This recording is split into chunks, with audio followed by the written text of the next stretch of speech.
Olá, tudo bem com você?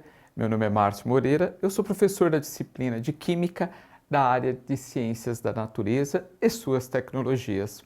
Na aula de hoje, nós vamos conversar sobre a produção do óleo de soja, aquele óleo que a gente usa, por exemplo, para preparar alguns alimentos, frituras e diversas receitas. Nós vamos analisar o processo de produção e algumas características, a qualidade do óleo de soja. Tudo isso a gente vai ver na aula de hoje. Vamos lá? Primeiro passo, a soja ela é plantada e para chegar na indústria ela precisa ser colhida. Então a primeira etapa no processo é a colheita dos grãos de soja. Um detalhe importante, essa colheita ela é feita por máquinas, a não ser que nós tenhamos uma produção de subsistência ou um pequeno produtor, mas via de regra são grandes propriedades que produzem e essa colheita é uma colheita com auxílio de máquinas, uma colheita automatizada em muitos casos. Esse é o primeiro processo. Aí o que você tem que ficar atento? Quando a soja é colhida, não vem só o grão de soja, vem algumas impurezas. E essas impurezas são indesejáveis no processo de produção do óleo de soja. Então, vamos na sequência. Eu primeiro fiz a colheita. Esses grãos que eu colhi, eles estão não só com grãos de soja, existem algumas impurezas indesejáveis. E aí a gente precisa agora de uma segunda etapa, quando eu já levei os grãos lá para a indústria. A próxima etapa no processo de obtenção do óleo de soja é o que a gente chama de pré-limpeza.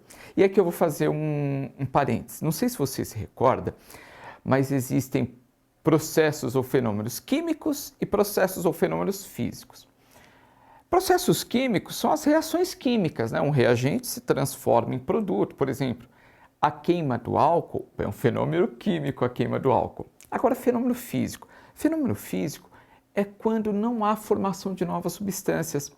Por exemplo, vamos voltar agora na produção do óleo de soja. Eu fiz a colheita, peguei os grãos, esses grãos têm, por exemplo, impurezas.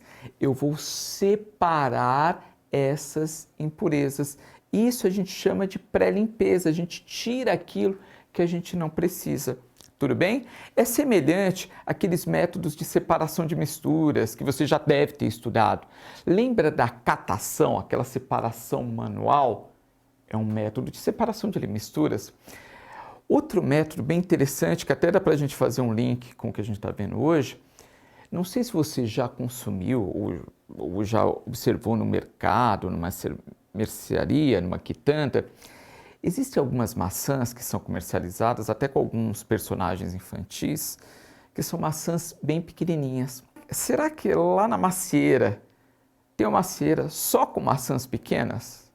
Tenho certeza que você sabe que não, né? As maçãs têm diversos tamanhos. Todas as maçãs são colhidas e passadas numa peneira industrial que separa por tamanhos. Isso aí a gente chama de peneiração. E aí eles conseguem separar as maçãs pequenas e comercializam dessa forma que eu falei, né? Coloca lá um personagem infantil e fala, ó, essa maçã é de tal personagem. Aquelas maçãs pequenininhas foram separadas pela peneiração. Aqui também é uma peneiração que é feita, né? Então, nessa pré-limpeza, nós tiramos as impurezas, procuramos melhorar e escolher os grãos de melhor qualidade para ter um produto final de boa qualidade. E isso eu quero que você guarde, que é um processo físico, porque não formou nova substância. Então, primeiro, colheita, segundo, pré-limpeza. Terceiro processo, a gente vai fazer o cozimento do grão. Só que não é o cozimento em casa, né, que você está acostumado. Então, a gente retira o grão. Por que a gente retira a casca do grão? Por que a gente retira a casca do grão? Porque se eu deixar a casca no grão, na hora que eu for extrair o óleo, essa casca pode atrapalhar a saída do óleo. Então, consequentemente, eu não vou ter um rendimento tão grande. Então, eu tiro a casca do grão, faço o cozimento e esse cozimento vai facilitar a extração. Extração é tirar o óleo de soja, tá legal? Então, essa é a etapa de cozimento. E na sequência a gente vai fazer agora uma destilação. Eu estou mostrando para você aqui no slide duas destilações, só para você lembrar. Nós temos a destilação simples, por exemplo, que você usa quando você tem água e sal. Então, para separar a água do sal, você pode fazer a destilação simples, perfeito? Vai passar a água, vai sobrar no destilador o sal. Temos também a destilação fracionada, que é para casos de líquidos. Então, por exemplo, eu tenho líquidos com pontos de ebulição diferentes, eu faço a destilação fracionada. No método de destilação para obtenção do óleo de soja, é algo semelhante. A gente vai fazer uma destilação. Por que a gente faz essa destilação?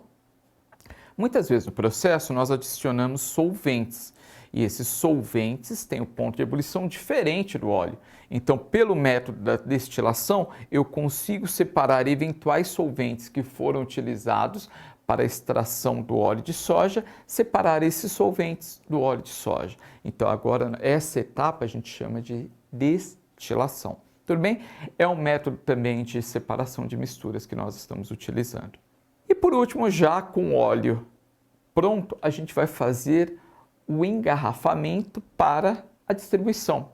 É óbvio, né? A gente está mostrando um processo como um todo, mas nesse momento e nos momentos anteriores são feitos diversos testes para garantir a qualidade do óleo. É importante que você guarde isso, tá legal? Então, mesmo depois que o óleo ele é engarrafado, né, pronto para ser distribuído para os comércios, ele sempre vai ter um controle de qualidade para garantir que ali os triglicerídeos são as moléculas que estão presentes no óleo, sejam de boa qualidade, que não existam contaminantes, tá legal? Então assim, a gente está passando o processo como um todo, pensando no que é fundamental, o que é importante você guardar em cada uma das etapas, mas é importante que você saiba que todas essas etapas existe um controle de qualidade. Esse é o último ponto do processo de produção do óleo de soja, que é o engarrafamento. Perfeito?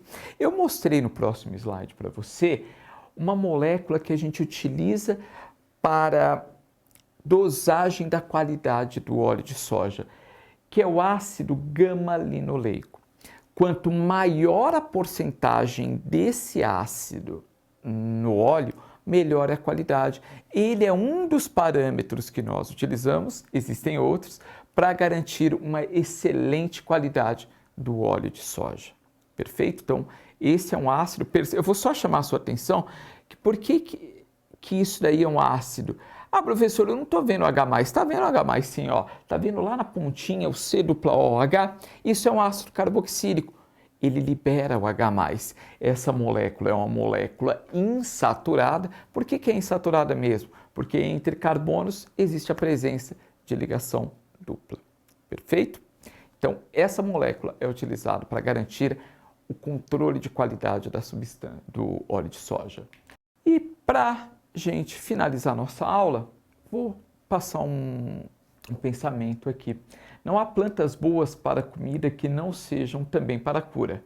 O excesso é que causa problemas. Muitas vezes você já ouviu falar em meios de comunicação, ou muitas vezes pelo senso comum, que o óleo é algo ruim. Ele faz parte da nossa alimentação. Então, é importante você fazer boas escolhas, escolher um óleo de boa qualidade, mas é importante que você reflita sobre isso que a gente acabou de comentar. Eu vou pedir para você ir nos nossos links nas plataformas para saber um pouquinho mais sobre esse assunto. Tudo bem? Um abraço, até a nossa próxima aula.